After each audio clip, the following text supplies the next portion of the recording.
With great power comes great responsibility. Compromise where you can. Where you can't, don't. Even if everyone is telling you that something wrong is something right, even if the whole world is telling you to move, it is your duty to plant yourself like a tree, look them in the eye and say, no, you move. Never step onto the battlefield of ideas unprepared. Before you enter the fray, you need a plan. And there's no better place to get one than right here on Tactics with host Caleb Colquitt. The Situation Room goes live now on News Radio 1440.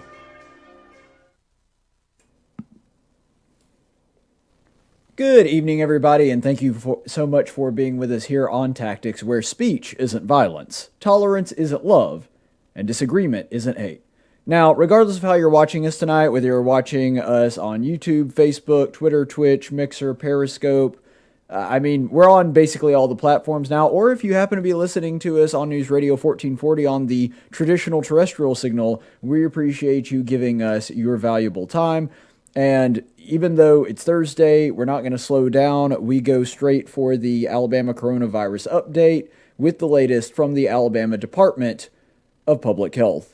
So you can see there, and I want to point out too, and this is a great resource for those of you that have been following this whole phenomenon, that the website has actually done some really interesting updates, and you can see right there that instead of the total cases map that they used to have, they now have several options and several different data points you can see, which is fantastic because, as I've been saying from the beginning of this, data is the most valuable commodity that we have in understanding exactly what we ought to do with this thing. And you can see there that they have a map now of the coronavirus cases in the state of Alabama per county per 100,000 people. Now, granted, most counties in the state of Alabama, they don't actually have 100,000 people, but this is the rate if they did adjusted for that ratio. And when I say ratio, I'm not talking about Horatio from the Andy Griffith Show when Opie is like, well, I've never seen a half a boy. You know, it's the same kind of thing. I realize there's not actually 100,000 people in a lot of Alabama's counties, but if you adjust it for that per 100,000 gauge, it makes it a lot better. It makes it a lot simpler to understand exactly how each county is doing compared to their relative population. And one thing that you may notice about that very quickly, if you're able to see the map, if you're not just listening to us on podcast or on the radio, if you look at that map, you will notice some really interesting trends that Montgomery now has moved into the brightest red category, I guess, that they have. I'm not sure exactly what the cutoff point for that is, but if you're looking at Montgomery right now, you can see that Montgomery, Elmore County, and Autauga is slightly less red, but those are all in big red territory.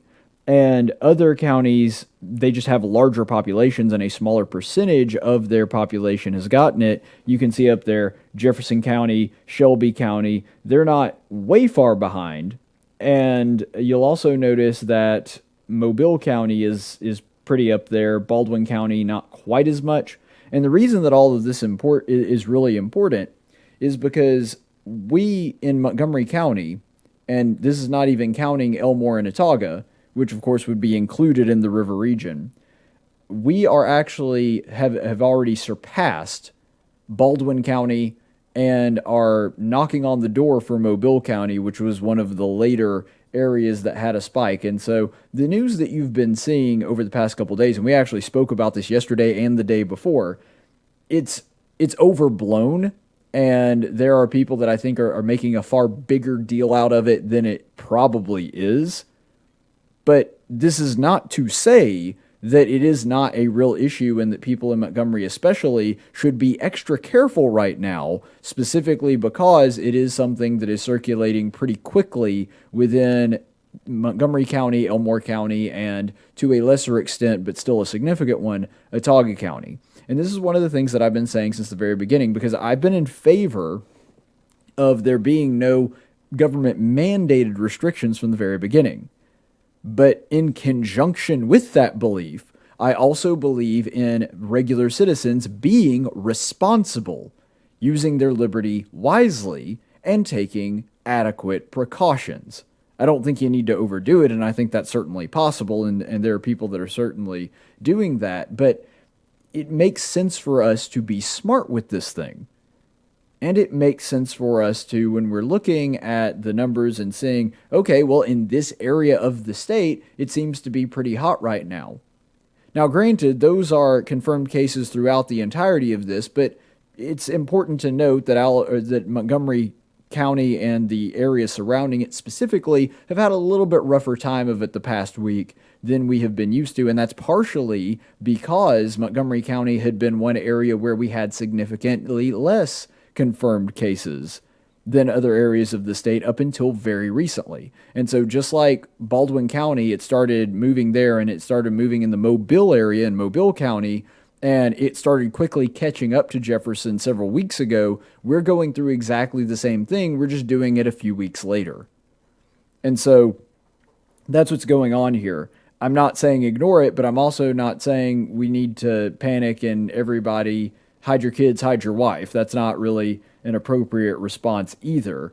Taking some extra precautions, being smart about this, and maybe in Montgomery County, people taking a few extra precautions, even more so than people in Birmingham and Huntsville and Mobile, at least for the time being, to try to slow this down and also to try to protect yourself from all of us getting sick all at one time.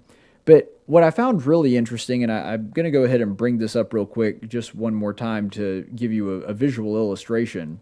One thing that I found really fascinating about this map, and I don't have a good answer, I don't have a good explanation, I am very surprised that some of our more rural counties, granted this is adjusted for population, so it's more likely that it would happen here than if we were just looking at raw case numbers.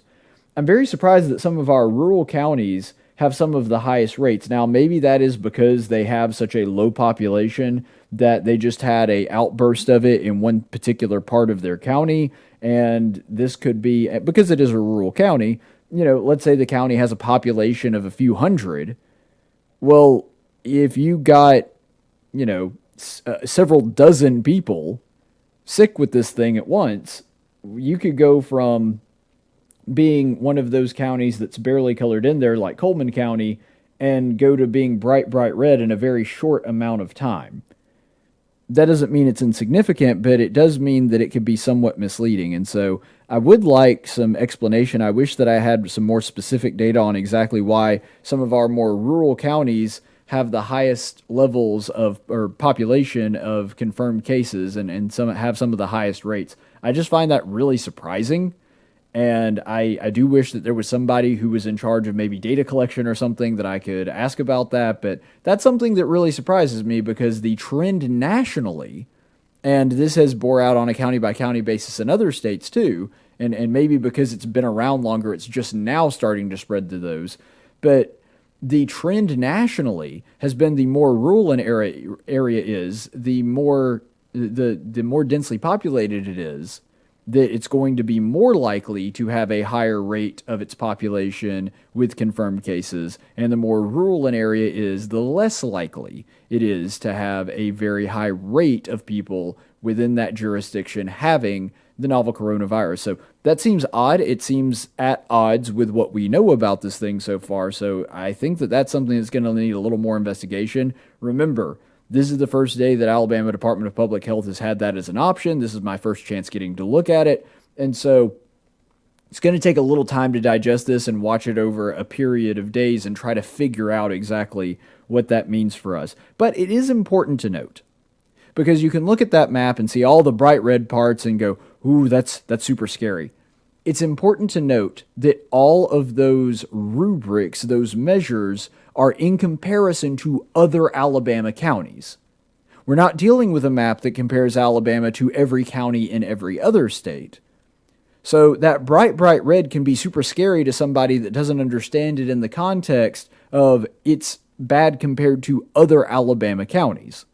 Because if you're looking at how Alabama is doing as a state overall, and I know that we typically do a little bit deeper dive into this, but just to make this point, I'm going to do one that's a little bit more shallow.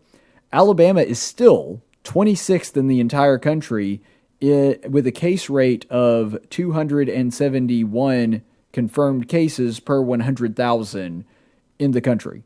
So we're still middle of the pack. And so, yeah, those big, bright red counties may look super scary, but we ain't New York, we ain't New Jersey, and we're not going to be anytime soon. This is compared to other places in Alabama. And with a rate of 271 per 100,000, that's nothing even coming close to the level of infection rates that people were predicting, even with mitigation early on in the models, nor is it anything that would come really even close to overwhelming our healthcare system within the state. And so that's an important piece of context you do need to understand while looking at this thing. Another one that might help you a little bit is that we are currently 25th in deaths per 100,000. So adjusted for our population, we're literally middle of the pack. I mean, right smack dab in the middle. So there's half the states doing better than us, half the states doing worse than us. Believe me, I wish that we were doing better on that scale, but ultimately that's where we are. So we're 25th in deaths per 100,000, and that rate is 10.8. Now, here's what I want to do to also give you some context into what all this means, what these numbers look like. 10.8 out of 100,000, it's a big deal. I mean, I'm not saying that it's statistically insignificant, but to understand exactly how serious this virus has been thus far, and remember that with the exception of maybe the Montgomery area, the rest of the state already hit its peak and started to level off. But if you're looking at the state of Alabama as a whole and looking specifically at our death rate and how many people we have, remember that the state of Alabama has 4.888 million people, which means that if we have lost 529, as we just saw on the statistic there from the Alabama Department of Public Health, if we have lost 529 Alabamians to the coronavirus, that of course is tragic. That's a terrible thing to have to endure. Losing even one life to this thing is horrible. I'd hate to lose my fellow Alabamians to any cause of death. However, if you're looking at it, that means that compared to our state population, Alabama has lost 0.0001% of Alabama's population. Again, one death is too many. I get that. But the idea that we're dealing with something that is going to terminate a large portion of our population is utterly ridiculous. Remember that we're literally middle of the pack when it comes to death rate adjusted for population, which means that we're right at average. And even in our state, we have 1/10,000% of our population succumbing to this disease. It is an infinitesimally small number. Now, if you are a person that is at high risk, of course you should take precautions. Of course you should take this seriously, because that fatality rate does climb significantly if you're over a certain age, if you have pre-existing conditions like I do. I have lung problems, and so that's something that, of course, I do take very seriously. But I'm just saying, especially for the average Alabamian, even if you're including the people with those fatality, with those high fatality rates that have those pre-existing conditions, even if you're including all of Alabamians, it's still 1/10,000% of a chance that you're going to die from this thing. And if you don't have any pre-existing conditions, it's practically non-existent. It's so small. And so I think that really does help us get a better look at exactly how serious this is and what our reaction ought to be to this. Now, let's go ahead and look at the confirmed cases. So these are the confirmed cases in the state of Alabama. These are the new cases per day. This isn't total. And you'll notice that today we had a really big spike. In fact, the biggest spike that we have ever had. We broke 500, which we've never done in a single day in the state of Alabama. This is a plus 544 since yesterday. Now, the fact that it is the single biggest increase to date is significant, but like I said, this is something that is to be expected. When you start opening up a state, you are going to see an increase in cases. That not only makes common sense, it also is true based on the data that we have seen. But if our neighbors like Georgia are any teacher to this, and also Florida, which is another bordering state, that what we're going to see is we're going to see a spike in cases followed by a decrease in cases. That's probably what's going to happen within the next few days. So, going to go up and then going to start dropping down. And by the way, it is more important that even if we look at cases, even if we have cases skyrocketing, as long as our hospitalization rates are remaining manageable and our death rates are not exploding, then having more cases is actually really, really good, because that means more people are likely to get the virus and develop an immunity to it.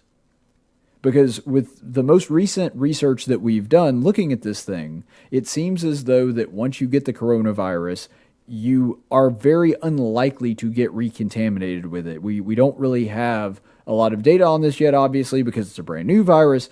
But if we can go ahead and get more people that have antibodies to this thing, what that means is when wave number 2 of this thing hits, which it very well could in the fall, that's a very real possibility.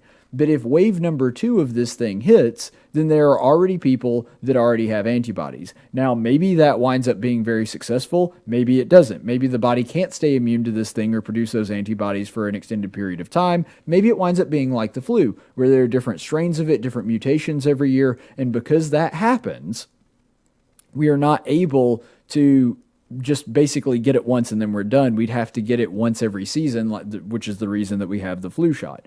We don't know that yet, but that's something that we need to be aware of, that an increase in cases, as long as our hospitalizations and deaths do not increase as a part of that, or at least past a certain point, even if they do increase, as long as we don't overwhelm the system, then that's not necessarily something that's going to be too much for us to handle. That is actually, looking at it from the macro level, a really good thing. So let's go ahead and look at how Alabama is doing on testing. So if you'll look at the testing here, you'll see that we have had a slight drop-off from yesterday, because yesterday we had almost 10,000 tests in one day. So we were doing extremely well yesterday, and we've had a bit of a drop-off here, but still significantly more than we had done for the 3 days prior. And so it looks like we have leveled off somewhat, and we're getting back to a comfortable groove with the new test being somewhere in the 5,000 to 6,000 range every day. I think that that's a pretty good number, a pretty good rubric. Now, maybe the reason our testing is increasing is because more people are feeling sick, they're feeling symptomatic, they actually are getting the coronavirus, and that's why we're seeing this. Maybe that's true. I don't know. It's hard to say at this point. But I do want you to note that if you just saw on that chart, you notice that there was a really big spike in testing yesterday, almost 10,000. We were at like 9,700 something. So almost 10,000 tests, and then we saw a giant jump in confirmed cases today. That's probably not a coincidence. Usually, if we have a really big testing one day, we have a really big jump in cases the next day. And we have no idea how many of those cases are asymptomatic and how many are going to face complications. We can guess based on statistics of the past, but the data is so limited that it's not a great predictor. But nonetheless, again, this goes back to what I was saying. The increase in testing, the increase in cases isn't necessarily a bad thing. So let's go ahead and take a look at our hospitalizations. Now, the hospitalizations in the state of Alabama, up a little bit today, but more or less consistent with what we've been saying. Still above average, though. And that's to be noted. We did have an increase of 48 today. It is, there's at least a decent chance with the increase in cases that hospitalization rate is likely to get worse. Just preparing y'all for that. That's a very likely outcome, but we're still leagues and leagues below where we would have to be to actually overwhelm our healthcare system. Now, that's looking at Alabama as a whole. It is possible that we could see an increase that is so drastic in the Montgomery region that we do have a shortage of ICU beds. But as I was talking about yesterday, you can go back and watch my analysis. What Mayor Stephen Reed was saying about there being a kind of crisis going on with us running out of ICU beds, that was overblown a little bit. Not to say that it was completely overblown, but it was somewhat misleading if you don't understand the fact that, with things like having Birmingham nearby and having Opelika nearby, these are really not things that we should be panicking about. Now, what would be something to at least start being concerned about is if we were running out of ventilators in all of our major cities in Alabama and the state as a whole was seeing a surge all at the same time. But pretty much every other major city in Alabama has already hit that spike. Madison County in Huntsville, they hit theirs a long time ago. Jefferson County, same thing. Mobile hit its a little later. But we would be more likely to go to Birmingham or the hospital at Opelika than we would there anyway. Even Tuscaloosa, theirs cooled down. They're not as bad as Mobile County now if you're looking at population. So really, the idea that this is going to be something that's going to be a major inconvenience, it's a little bit overblown. Now, I will say this, though. My friend and colleague Kevin Elkins, who also appears on News Radio 1440 on Decisions, he does the morning show, he was talking today, floating an idea about the Army deploying if there is some kind of overspill from the ICU units and there really is a need for ventilators, there is a need for bed space. That's very unlikely. Alabama actually has pretty good bed to population ratio when it comes to hospitals.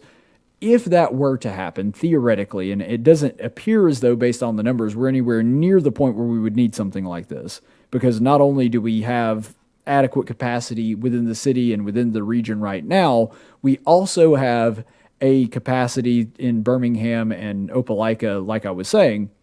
But just in case, if something like that were to happen to where our healthcare system would be overwhelmed, he was floating the idea of the Army coming in and setting up MASH units and being hospitalized in tents. That's a possibility.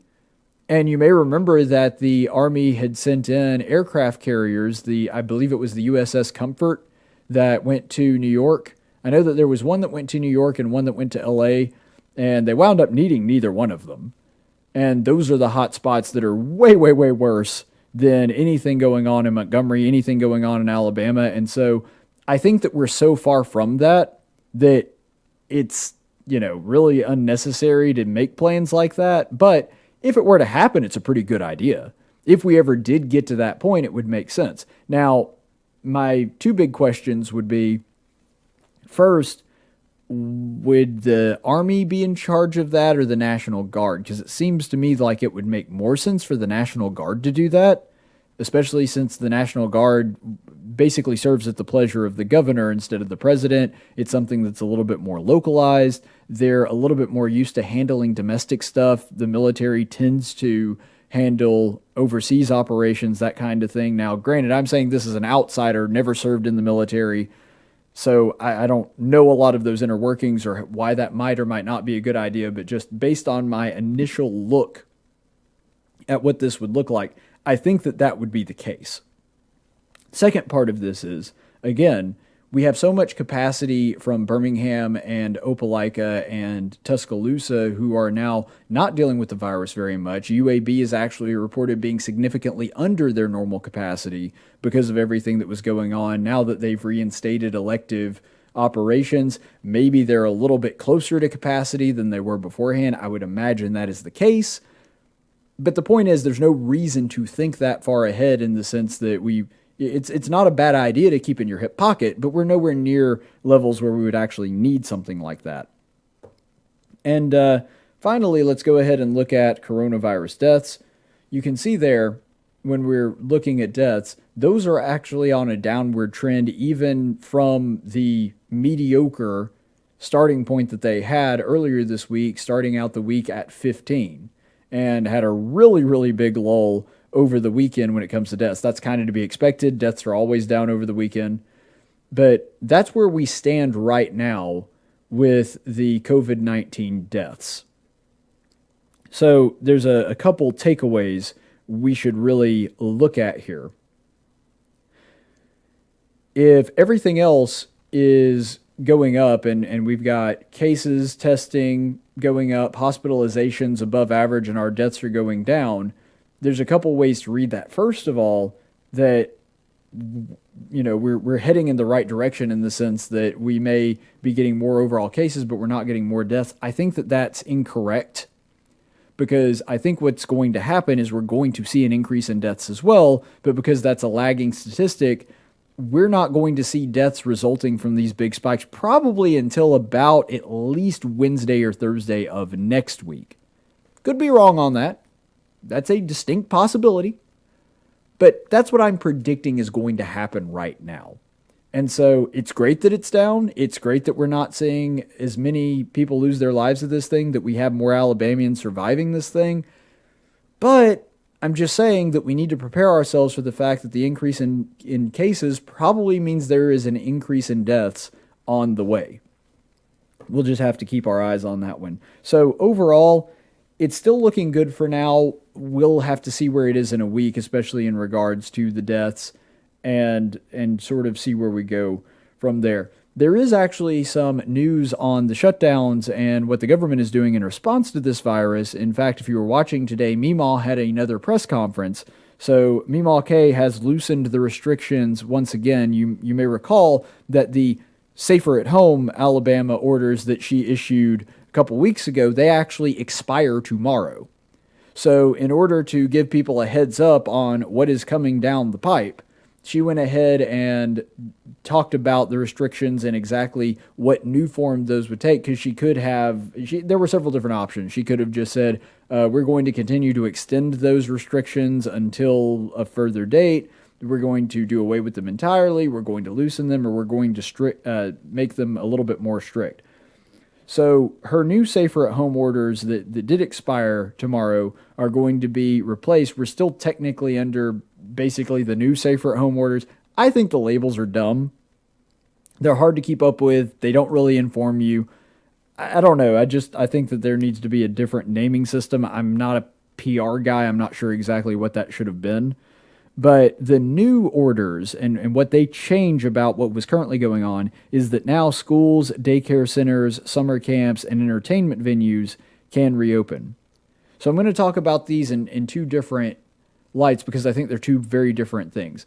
Now, I'll say this from the onset, and this is not going to surprise anybody. I have thought the entirety of this time that what we should be doing is not having any government restrictions. Now, schools are a little different because schools are an actual function of the government. They're the ones that decide whether they stay open or not. But as far as things like private schools, private universities, daycares, summer camps, that should have been entirely up to the people and the organizations running them.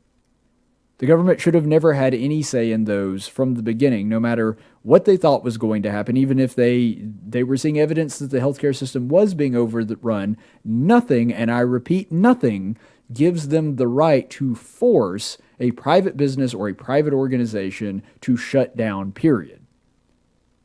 But let's ignore that for just a second. It makes sense that in these particular orders, schools, daycare centers, and summer camps would open up, because the more we are learning about the virus, the more new information that we have coming in, the more that we learn that this thing does not affect children virtually at all. The mortality rate, we were looking at some states to compare to the other day. The mortality rate in Pennsylvania for people under 18 is they literally have had one person in the entire state of Pennsylvania under the age of 18 to succumb to COVID-19. And the rate for people between the ages of 18 and 35, they're not zero, but they're virtually zero. I mean, they've had a few cases, but it's an infinitesimally small portion of the population. Age is the single biggest determining factor as to whether or not this virus is deadly or not. That's just the way that it is. That's what everything we have learned about this virus tells us. And another thing that we have learned, and this is new information, we've kind of had that information pretty much the whole time, but the new information that we have out now is that we're not even sure that kids can spread the thing. Because based on some recent findings, we're not really even sure that a kid can spread it, because that was always the argument, right? The argument for closing down things like schools has always been, well, we're not worried about the kids. What we're worried about is the kids going home to grandma and grandpa and spreading it to them. Legitimate concern. And at a time where we did not have any evidence to the contrary, it was safer to assume that that was a possibility.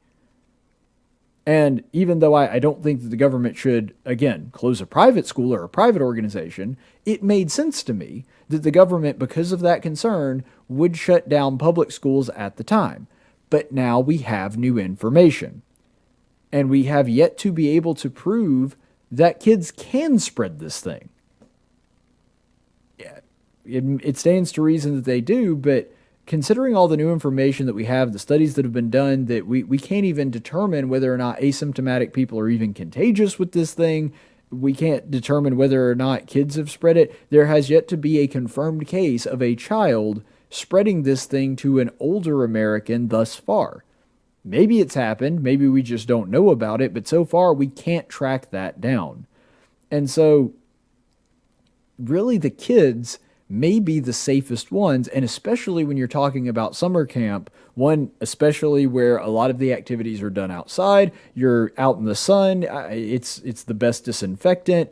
This thing literally cannot live for more than about a minute and a half in direct sunlight, even if all the other conditions are right. Even if it happens to be suspended in saliva, it still can't survive in direct sunlight for more than about 90 seconds at the absolute max.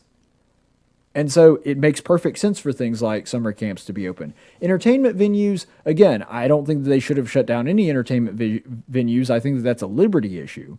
But even if you ignore that for a second, I'm not sure that opening up entertainment venues is going to do much of anything. And again, this goes back to what I've been preaching the entire time, that this is ultimately determined based on what the people decide to do, not what the government tells them to do. Because I was looking at a poll that was taken on a group. I want to say this group was Reopen Alabama. So it's very obviously a skewed poll. It is a poll specifically taken in a group primarily of people that are in favor of reopening the state. So this is by no means a scientific observation of the entirety of the Alabama population. It is a specific look at a subsection of people that want the state to be legally reopened. And you know what the results were when they asked whether or not those people would feel comfortable or that they would take their own family to an entertainment venue like a concert, like a theater, like a sporting event? Granted, it was a lot closer than it probably would be if you had taken a sampling of the entire population of Alabama, but 52% of the people that responded in that group said, no, we're not doing that. Not yet. We're not comfortable with that. So again, I'm glad that they're open from a liberty standpoint, but even if they're open, people aren't going to go to them yet. At least not in big numbers or numbers enough to make a difference. Because even the group of people that are most fervent about reopening, a majority of them said, we're going to hold off on that for a little while. Let the people of Alabama make those decisions. They are not reckless. They don't want to hurt themselves or hurt their families or potentially hurt a loved one that is at high risk. They're going to make wise, prudent decisions on their own. Some of them aren't. I know that. That's part of the price of liberty. But ultimately, the ones that do wind up being reckless are probably only going to wind up hurting themselves in the long run anyway. So it really does make more sense to err on the side of liberty as opposed to the side of caution when it comes to government mandates. And another thing that was really odd here is that presumably nightclubs, bowling alleys, and theaters are still closed. Entertainment venues, though, are not. Doesn't make any sense to me. I don't know why a theater would be closed when a concert hall would be open. Maybe I don't understand the legislation. Maybe somebody can explain that to me. I don't know, but that doesn't really make any sense to me. But the economic impact is definitely real because they are already predicting that the state of Alabama, we're talking about the government here, not the entire state economy, that the state of Alabama in taxation alone is going to lose about $1 billion of revenue. Now, that's a substantial loss. That the general budget will be able to spend about $1 billion less because of all the tax revenue that they have lost in this period.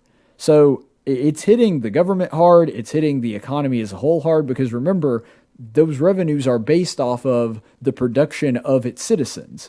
So if that revenue is down, that means the production of its citizens is significantly down, which, where there was a large plurality of the population that was told they had to sit at home for 2 months, so that's really no surprise. But that's where we are right now. There was one other thing that I wanted to bring up today that we'll go ahead and take a look at real quick. You can see here there was a headline covering the new orders by Governor Ivey, and you can see there this is ABC 3340, that is a news station out of Birmingham covering this. And the headline is, Governor Ivey loosens restrictions in new order despite rise in coronavirus cases. And this is the headline, of course, that our completely unbiased, our completely objective news organizations within the state of Alabama has put forward. Now, here's why that's really important, because I even had some people, and people I like, people that I respect, people who have pretty sharp political opinions, say, Caleb, why are you taking an issue with that one? That one's just stating the facts. Technically, yes, it is. There is nothing inside that headline that is non-factual. But here's the important thing to understand, and this is why media bias can be so detrimental. The big outrageous examples of there being an insane level of media bias is of course important, and it's of course important that we talk about those things. For example, talking about how the media was all over the Roy Moore story or the Brett Kavanaugh story on day one and couldn't wait to try to get all of the salacious rumors that had no basis in truth out there when it came to men like Brett Kavanaugh and Roy Moore out as soon as possible, and literally waited 35 days and dozens of media appearances before anybody even dared to ask Joe Biden, hey, what's the deal with these allegations against you? Big, giant, obvious cases of media bias like that are of course important. But I think the far more deadly ones are the subtle ones. Because you understand, by using the word despite in that headline, they are trying to drum up a specific assumption by the reader by having them read that sentence as though it's factually accurate. And it is factually accurate. Governor Ivey is loosening the restrictions. That is true. Coronavirus cases are on the rise. Also true. But you do realize that headline would technically still be true even if we had one more coronavirus case today.